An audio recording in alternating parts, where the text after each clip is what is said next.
পরিবেশ বাঁচাতে গাছের ভাইফোঁটা ও অভয়ার স্মরণে বন ফোঁটার আয়োজন করা হলো হাওড়ার পরিবেশকর্মী সুভাষ দত্তের উদ্যোগে।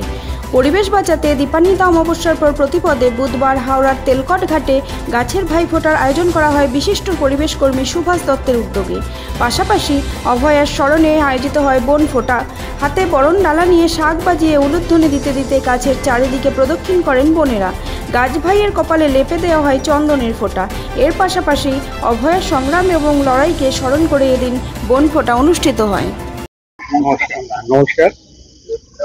আজকে স্যার জগদীশ চন্দ্র বোস, যিনি গাছের প্রাণ আছে আবিষ্কার করেছিলেন 1901 সালে, ঠিক যে বছর নোবেল শুরু হয়, তো আমরা তাকে স্মরণ করে আজকের এই অনুষ্ঠান, বন ফোঁটার অনুষ্ঠান আমরা করছি। মূলত অভয়াকাণ্ড আপনারা জানেন সবাই। সেই বনটি যে সংগ্রাম করেছিল, সেই বনটি যে লড়াই করেছিল, এটা একটা সমাজের লড়াই। সেই লড়াইটাকে স্মরণ করা এবং পুরুষ এবং প্রকৃতি এবং মানুষের সাথে যে একটা মেলবন্ধন তৈরি করা, তার জন্য আমাদের গাছের ভাইফোঁটা, আর সংগ্রামকে দীর্ঘজীবী করার জন্য আমাদের অভয়ার বন ফোঁটা, এই দুটো অনুষ্ঠান আমরা করছি।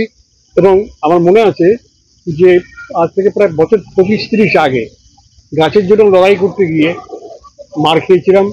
15টা ক্রিমিনাল কেস, একটা অ্যাটেম্পট টু মার্ডারের কেস এবং একটা মোলেস্টেশন করে যে আমাকে বলতে হয়েছিল, my lord, I wish if I could see the lady, যার আমি মোলেস্টেশন করেছি।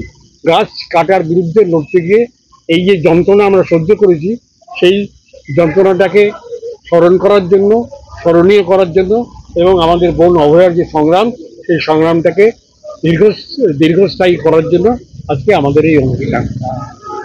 দেখা যাচ্ছে